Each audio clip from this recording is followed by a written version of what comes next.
What's good, everybody? Welcome into Sure. Inside the Green Room with Danny Green. I'm Harrison Sanford. And Danny, it's a damn shame, bro. It's a damn shame. There was a period of time when I was actually trying to start every show with Spanish. That shit done. It's over, huh? Bro. If you don't stay on top of it, it's like you're gonna lose it. You know what I'm saying? That's why, like, I did this classes, and it's like it's only helpful if I'm using it every day, or if I'm in a Spanish speaking country. It's like hard to keep in rhythm. And if people don't speak it to you every day, you're gonna lose it, bro. So you're gonna lose it. You tried though. I'll give you a lot of, you know what I'm saying? You tried.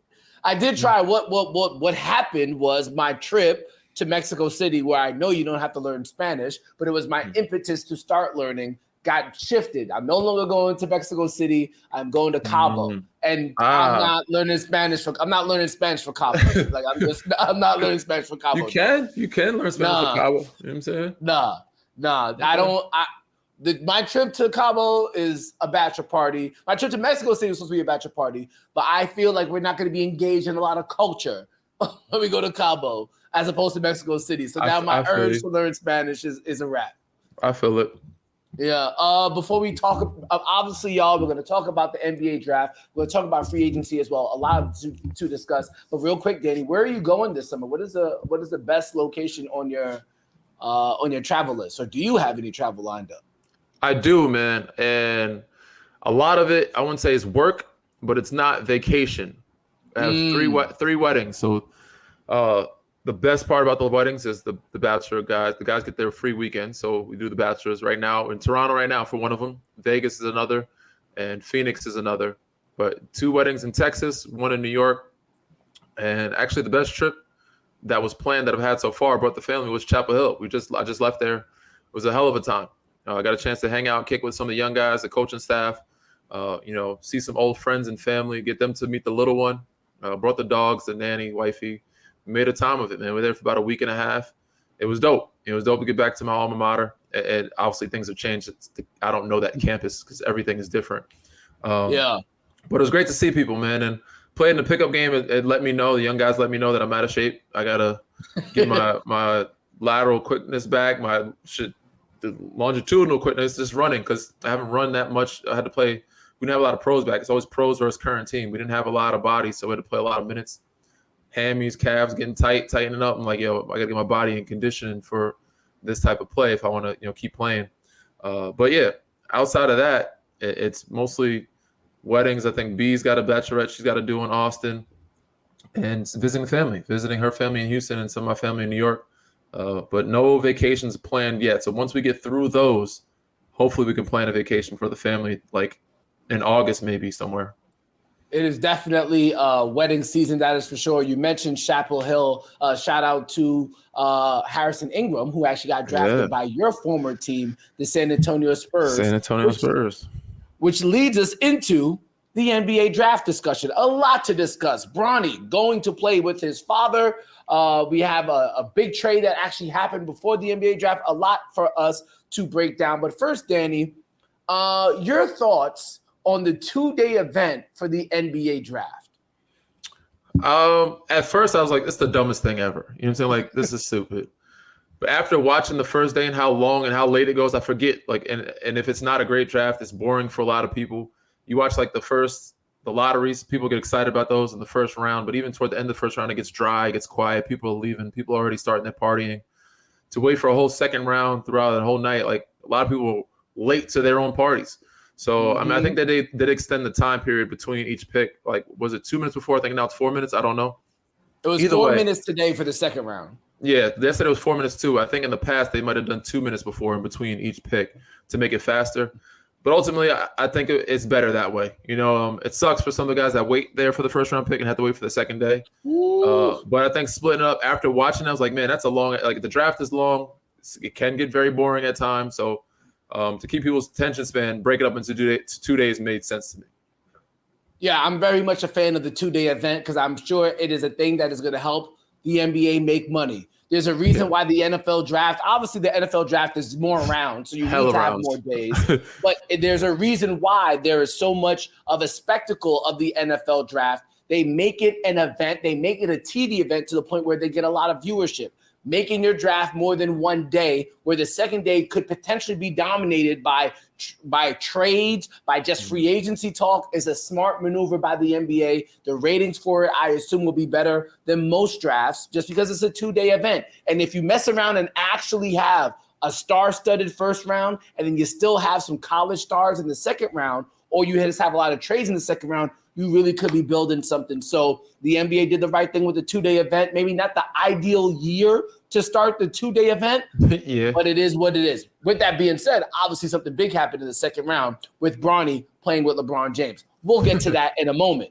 I do want to discuss one thing, though, that I did hear from ESPN's draft analyst, Jonathan Gavoni, and I thought this was actually very smart. I'm surprised I never heard of it.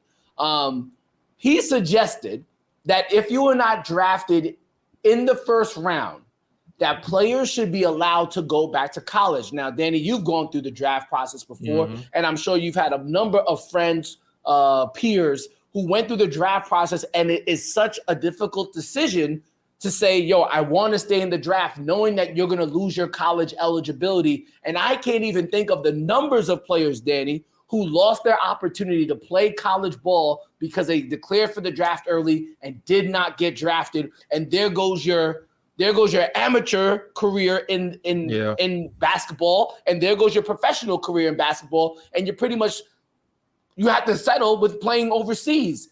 I think what he suggested, allowing players if you don't get drafted in the first round, just you're allowed to go back to college. The NCAA won't let you lose your eligibility. I think there's some opposition to it, which we can get into in a bit. But I love this for the players, 100%. I think this should happen ASAP. Of course, I agree. Of course, it sucks for the colleges in that sense. Yes, but I think you should have college eligibility until you sign a professional contract, and that's if you don't get drafted in the first round or the second round. We talked about it off air. So if you don't get a contract, if you don't offer one, if you get offered overseas and you're like, this is not what I wanted, this is not what I see, I want to go back to college. And that's either back to the school you were coming from or somewhere else and give another year. Usually you go back to the school you're coming from. But I think you should have your eligibility until you sign a professional contract. If that does not happen, you should be able to play. If that happens, then of course, then go play ball. You sign the contract, you're no longer a college student anymore. But if you don't sign on the dotted line for a professional contract playing basketball somewhere, you should be able to have college eligibility. So I'm with that. I like the fact that they can go back at the first round. Obviously, would have helped probably us. Congratulations, Harrison Ingram. Hell of a player. But do I think he would have gone back to school knowing he would not go in the first round? Maybe. Could have helped our school. We could have been, for sure, maybe a Final Four team with that piece going back there. That's just one example that I know because it's close to home. But there's plenty of examples where guys like could have went back to Colorado if they didn't think they were getting picked in the first round, or going back to another school or whatever schools they are. I think there's a couple guys from Colorado I think were drafted. Was it Colorado? I'm not 100% sure, but there's so many different.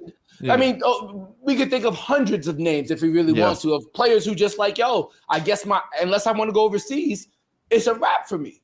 Yeah. And at that point you're like begging to get on a summer league roster, two-way or G League, because you can't go back to college. You lost your opportunity, and you lost your opportunity to get a degree, or at least on a scholarship at least. So I think it makes the most sense. Now, the one I'm trying to think who would negatively be impacted by that move. It would have to be, Danny, the incoming freshman. Yes. Imagine you are a 5-star recruit. You think you're going to be the starting shooting guard potentially because one dude declared for the draft. Now he's coming back in his senior year to campus where he was putting up buckets. Now you're the 6th man all of a sudden. So the incoming freshman could be negatively impacted by this. But again, nobody's gonna win. Everybody can't be winners. But I think you have more winners in this scenario. Yeah, because kids from high school could figure out a way to find prep school, another college, or figure out another way.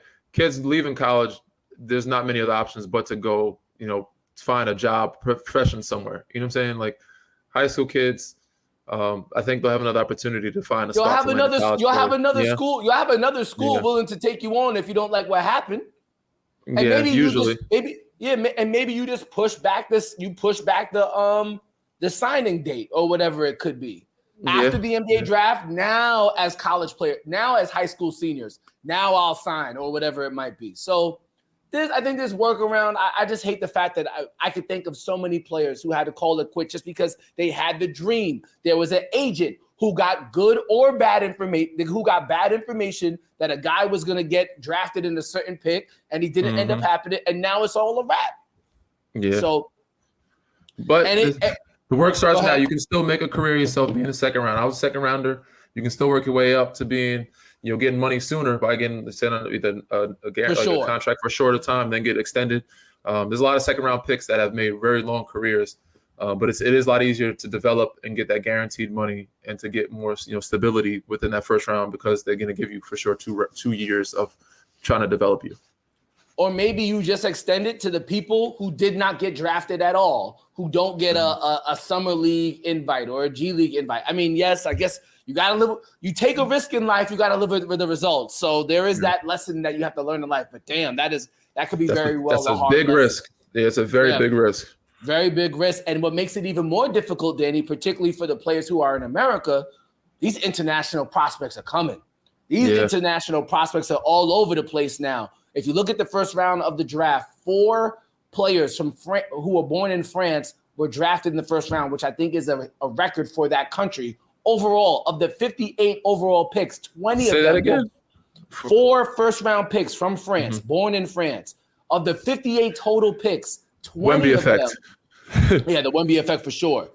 And of the 58 total picks, 20 of them were born outside the United States. It's getting harder and harder for the American-born player to make it in the league. So that would, that could obviously help them making that exception. But with that being said, Danny, when you entered the league, it was just starting to get globalized. With there being Dirk in the league, with there being Manu, with there being Tony Parker. But now it's a full-on charge now.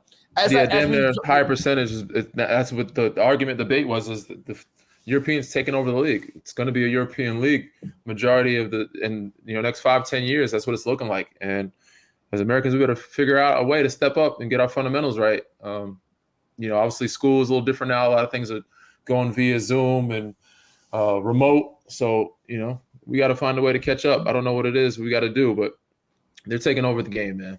And I'm not liking it. I mean, I love the way they play. I love the style, but I would like for our guys to step up and show, don't say where basketball started, but show that we are, we have some prestigious players over here as well.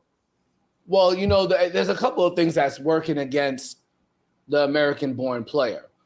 Number one, we just live in a type of society that celebrates certain things so early, the dunks and the threes, and you're not really with social media and being a star, how big that is in our culture might be different from other cultures who might just be more humble on the surface at the very least. You also have the fact that in other countries, Danny, you could legit be a pro at an early age. Yeah, like 15, 16. Yeah, like 15, 16. You can legit be a pro. Now, with that being said, I don't want kids to be shunning away at education. But when it comes to the sport of basketball, that's a significant advantage. Another thing that I think Jay Billis pointed out on the ESPN broadcast, if you look at a majority of some of my high school teammates were victim of this. If you look at how you get taught in certain high schools, hey, bro, you're 6'4" and up, you practicing with the bigs. You're 6'4" and down, you're practicing with the guards. Yeah. They used to tell the big man, don't you dare shoot that three in practice. Don't you dare shoot Not that over three there. Not over there. Not Everybody's over there. doing everything. Everybody's doing everything. So we need to adapt to that and take a page out of their book and get back to it and allow positionless basketball. Everybody learn every position and learn how to be skilled in every aspect of the game. Well, that's why the desire, and this was probably I'm sure my basketball career was going to be limited regardless. But my biggest issue, might have been longer. It might have extended a little longer. They put you in the right position. Yeah, but my biggest issue, and this is probably an issue in majority of high schools and schools around America, I always wanted to win. I'm super competitive when I play basketball, but that doesn't. So I want to, whatever I have to do in the game, I'm going to try to do to win. But that does not mean I want to practice. I don't want to work on my left hand. Allen Iverson, huh? Yeah, I want to do whatever. Practice, huh? No practice for you, Pimp. And I say that for the big men, like, or I say that for guards either. Like, there's probably, like, with the AAU culture, with them playing game after game after game after game, how much time do you actually have to work on your weakness as opposed to I'm just trying to win this game in front of this scout? I think there's a difference there. You got to dedicate time to AAU season. They got you playing 3-4 games a day. When you getting into skill work? Yeah.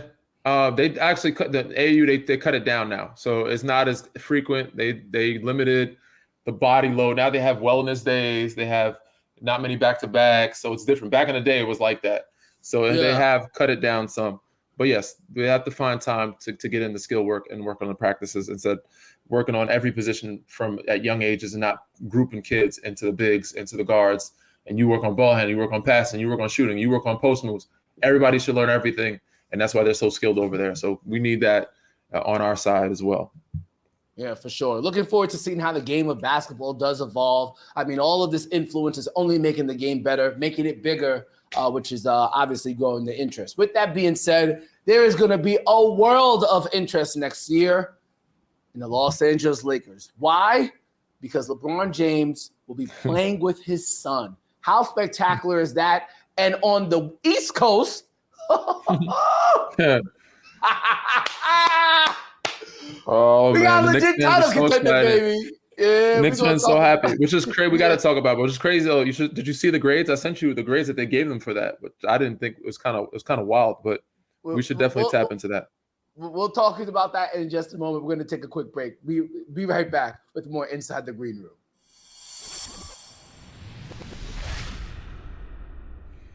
What's good? Welcome back to Inside the Green Room. Danny Green, Harrison Sanford. You guys already know the vibes, and you already know what to do. Please give us a 5-star rating. Like, subscribe, rate, review, all those good things. If you're listening to us on audio, you can watch us on YouTube. And if you're watching us on YouTube, you can find us on the Audacy app or any app that you use to listen to your podcast.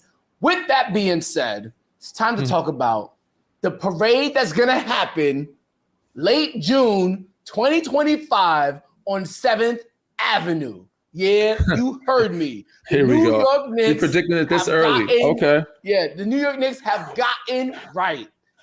Better yet, they have reunited a Villanova teammate to their core of their team. Mikal Bridges is now a New York Knick.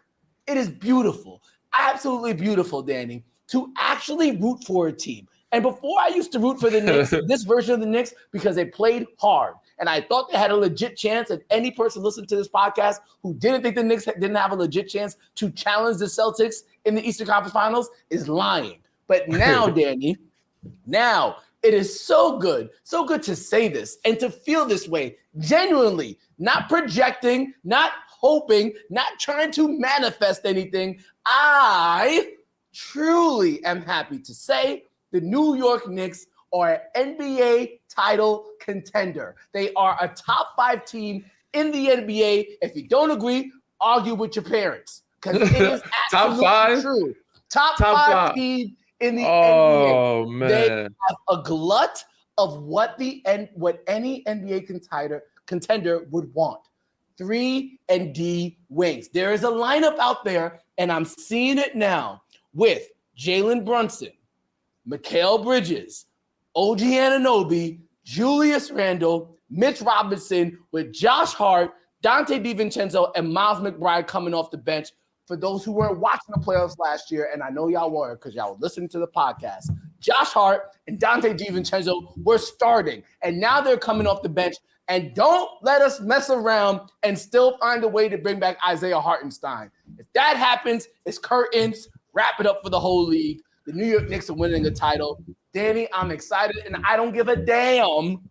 I don't give a damn how many draft picks they gave away to get Mikal Bridges, because what they did in a vacuum might have been a lot, but what it formed, it's a very good team. It's a very good team. A very good team. I'm not gonna say they're not winning a championship first year. That group together. Maybe if they keep them in the year after that. First, they have to stay healthy. We know how OG. Mikal Bridges hasn't missed a game since high school. He's won. We know how Tibbs is. Tibbs changes that. OG has missed some games before. Mitchell Robinson has missed some games before.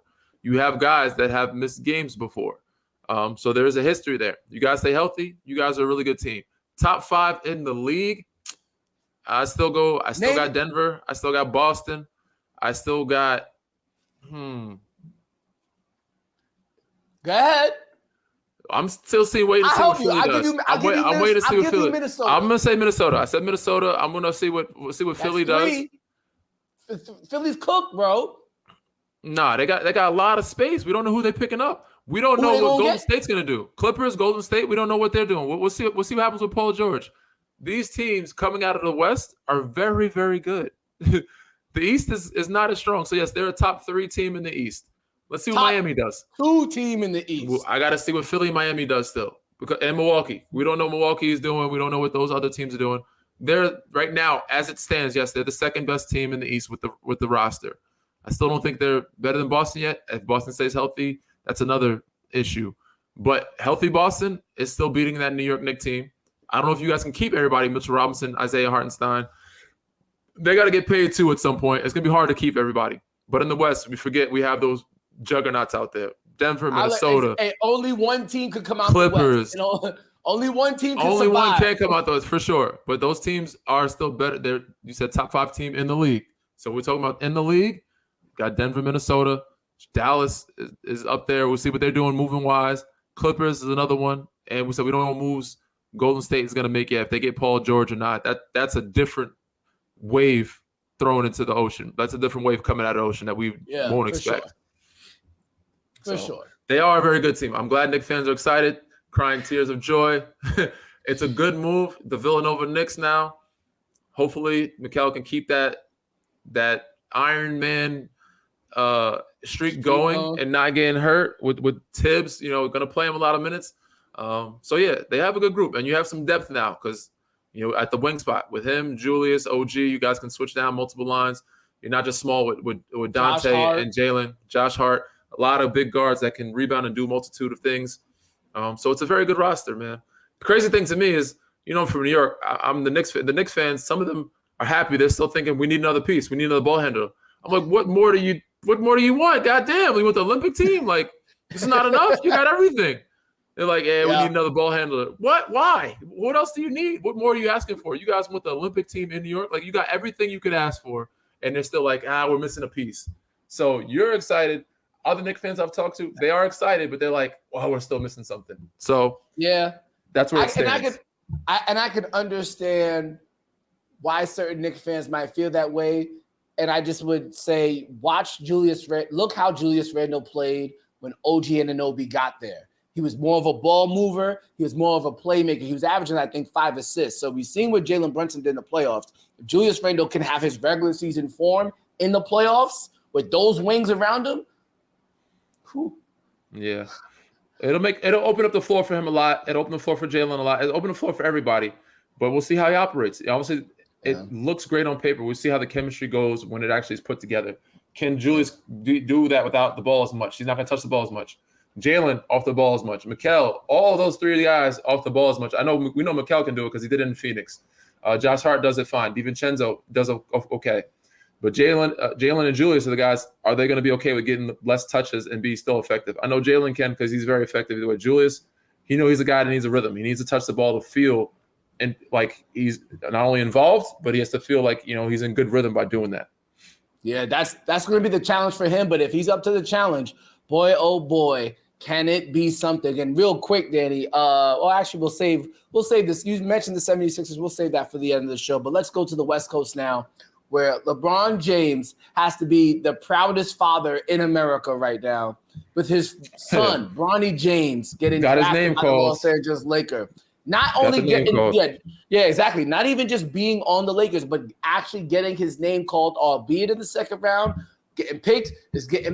It is an honor. And yes, there are going to be people who scream nepotism. There are going to be people who say, if this was anybody else, this wouldn't have happened. too bad. Kick rocks. It's a beautiful story. However people try to hate on it, it's a beautiful story. And it's not as if Bronny was not a celebrated high school recruit. There are multiple players. If you look throughout the second round, there are multiple players in the history of the NBA who did not perform at a high level, whether it be in college or overseas, who are drafted based on potential. And if Bronny has potential to be a rotational player who can help you win games, it makes sense. On top of the fact, and this is something that was brought up during the broadcast, you play for the Lakers, Danny. You understand how much there is a reason why playing for the Lakers is an honor, particularly if you're a star player. And it's not just because they won a lot of rings. It's because how the franchise treats you. And the franchise says, yo, we have the best player in the history of the NBA, if not the second best player in the history of the NBA. At the very least, even if you're a hater, you would still say LeBron James is a top 3 player of all time.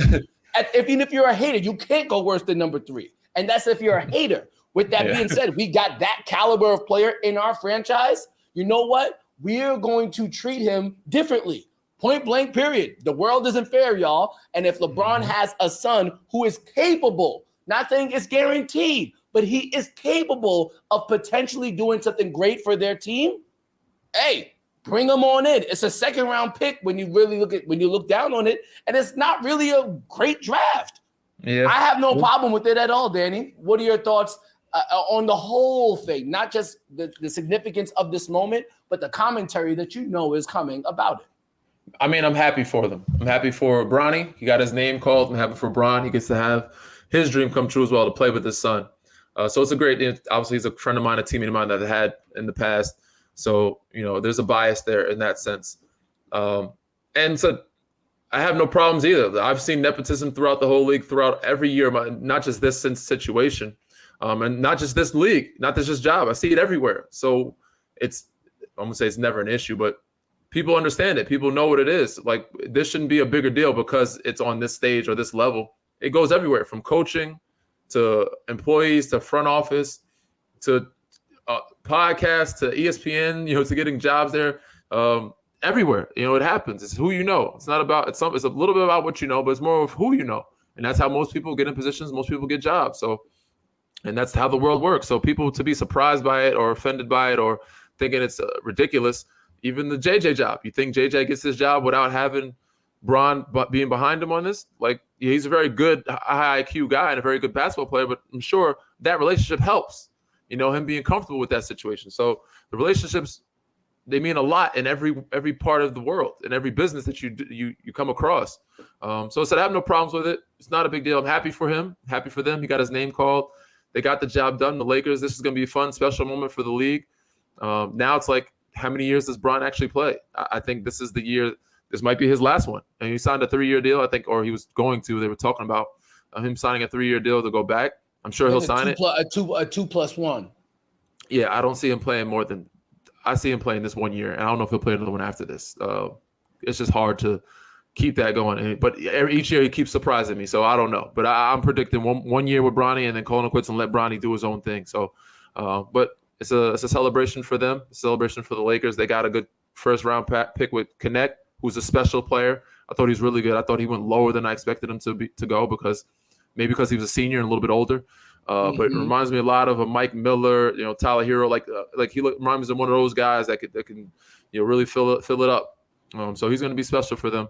And they were able to get Bronny in the second round. So it's a good day for them. A couple of teams had some good picks this year in the draft, even though it was a weak draft. But happy for the James family.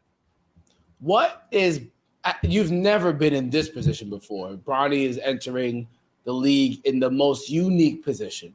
But what do you think he is? I'm curious to, yeah. What do you think? Well, let's start with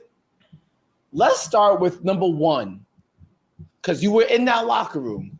What do you think JJ Redick needs to be prepared for as the Lakers head coach? He's not just coming in to hopefully win a title. He is also now being the coach of LeBron James, which you saw it yourself twice in your career. It's not a normal thing. Then you throw in the fact that Bronny could very well be there in the locker room as somebody who's been in the locker room before, if JJ came to you and said, "Yo, Danny," which obviously you've never been a coach, but again, you've had relationships with your former coaches who coached LeBron. What would you tell JJ Redick to be prepared for, and what would you tell him that he needs to do in order to be successful? And this is nothing about X's and O's. Man, obviously. I think there's nothing I can tell him that he doesn't already know. And best I can give him is good luck. You know what I'm saying? Like, obviously that friendship, that relationship will change as being the head coach. And you're now his boss. You know, you're now the guy and it might be looked at as a partnership. So they might work and, collaborate on a lot of things. Ultimately, you're managing a lot of egos in that locker room. You got D'Angelo, you got Rui, you got Austin, you got Vando. You got a good group. You got AD, of course. Now Bronny. So I'll just enjoy the process. And I know he's prepared to try to win games. Focus on what you need to focus on. Don't worry about anything else or anybody else. And don't let the media sway your coaching, because you know how big of a microscope it is. Everybody's coaching and telling what the Lakers need to do. And next year you see coaches trying things that they see on Twitter. And you see a lot of rumblings on Twitter about the picks, about this and that, other than about the Bronny James thing and who should play. JJ is smart enough, stay confident in what you do, man, and just I wish him the best of luck. But have fun, embrace it. I'm sure they'll have some great moments with that group, and he will as well. But yeah, I think Bronny is I think he's one of those guys that's not built for college. So he's a better pro prospect than a college prospect. And he has a lot of talents and pieces that JJ can help develop, and so can Bron, and so the NBA player development guys can do. I don't know how much he'll help, but they also have Max Christie over there. They got some good young guys. So if they get some good wins or win some games with some big numbers, they can get those guys in and get them, a feel of how it is out on the floor, and hopefully, share the floor with Bron. So I'm looking forward to that. I think the league is, I think the world is, but JJ, he has his work cut out for him. And I just, hope he doesn't let anything deter or sway him into staying outside of his lane and just focus on what he needs to do for him. And that's winning basketball games. I think the most unique thing, Danny, for Bronny, not for Bron, for Bronny, is to really try to be his own man in that locker room, right? How could you look at Bronny and not say yourself, "Oh, your pops"? It feels almost impossible. But again, as a guy who's been in multiple locker rooms, you want the respect of everybody, don't you? Yeah, but he's still young. He still doesn't even see himself as that yet. You know what I'm saying? He's only 19, 20. You don't see yourself as your own man. Like, that's like college. Still in college, you don't see yourself as like a grown man yet. He's going to be, which is fine. It's only a year or two of being with Bron and being looked at as a son, but still a basketball player. But you're not your own grown man yet. You're not looked at that until you're actually a grown man. You, with kids, a family, is different. People are going to look at you as a youngster until you prove or show that you're a grown person off the court as well. You know what I'm saying? Like, they don't look at you as a grown person until you're like, all right, this kid is mature. He's grown up. He has a family. This guy's a grown man. He knows the game. And until you looked up at that level, as IQ level as well. So even guys that said OKC is one of the youngest teams in the league, there's a lot of guys in that locker room that aren't looked at as grown men. These are projects, kids that are still developing. So, and that's okay. And I'm sure Bronny's okay with that as well. He knows the situation he's being brought into. He knows the opportunity that has come across for him, and that it's a blessing, and I wouldn't say given to him, but it's not something that happens every day, or he would have gotten. He don't know if he would have gotten it if he had not been a part of this family line, of this lineage. So I think he's just going to embrace it, enjoy it, and have as much fun in it as possible, and take it as, a humbling experience of, I'm grateful to be here. So if he goes at that approach, which I expect him, because he's a good kid, he's a young, good kid. So I know he's going to take that approach, and he doesn't need to be looked at as his own man at the moment until he gets some years under his belt.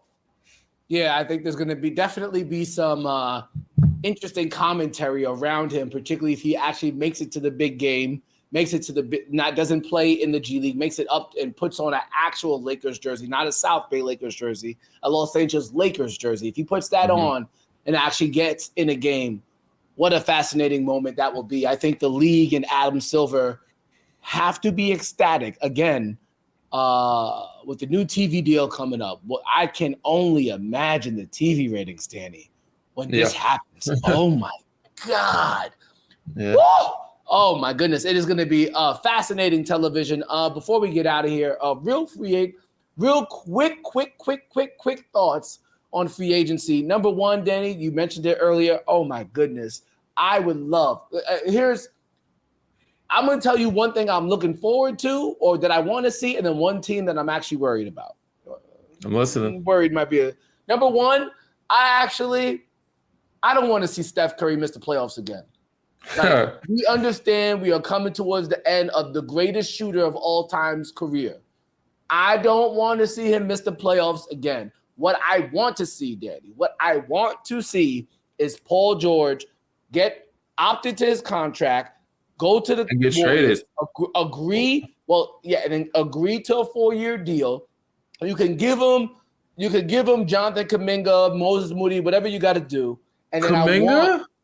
Listen. Oh, man, what are we doing here? We're doing a whole other shade trade? You got to do something to get something. And then I feel you. And then Klay Thompson recognizing that Steph and PG with him as the third wheel again is actually advantageous to him. And he loves the Bay and the Warriors. Whether they win or not, I don't really give a damn. But I do not want to see Steph Curry not in the playoffs again. And so my free agency scenario, I would love to see, and I'm saying it because it's the Western Conference, and I ain't trying to see no more competition in the Eastern Conference. Steph Curry gets Paul George as a teammate. Klay Thompson compelled by the addition of the talent. He's got to take a cut. He's not doing that. You can't have them both, bro. Come on. Or then you trade away Andrew Wiggins and you give Klay Thompson the money to a certain extent. So I would love to see. Okay. Keep Klay. PG with Klay and Steph and PG goes first. Klay says, "Damn, I can't leave this," and he stays. That's what I would like to see. If you got, give him some of Andrew. Klay Thompson worth more than Andrew Wiggins' money. I'll tell you that right now. The way Andrew Wiggins been playing, so that's what I would like to see. Your thoughts? I don't disagree with Steph missing the playoffs. I don't want to see that. Golden State should be there. I would love to see Klay back there because it's just weird him not being there without him. I would love to see Warriors honor that part of showing him the respect that they showed Draymond and taking care of him.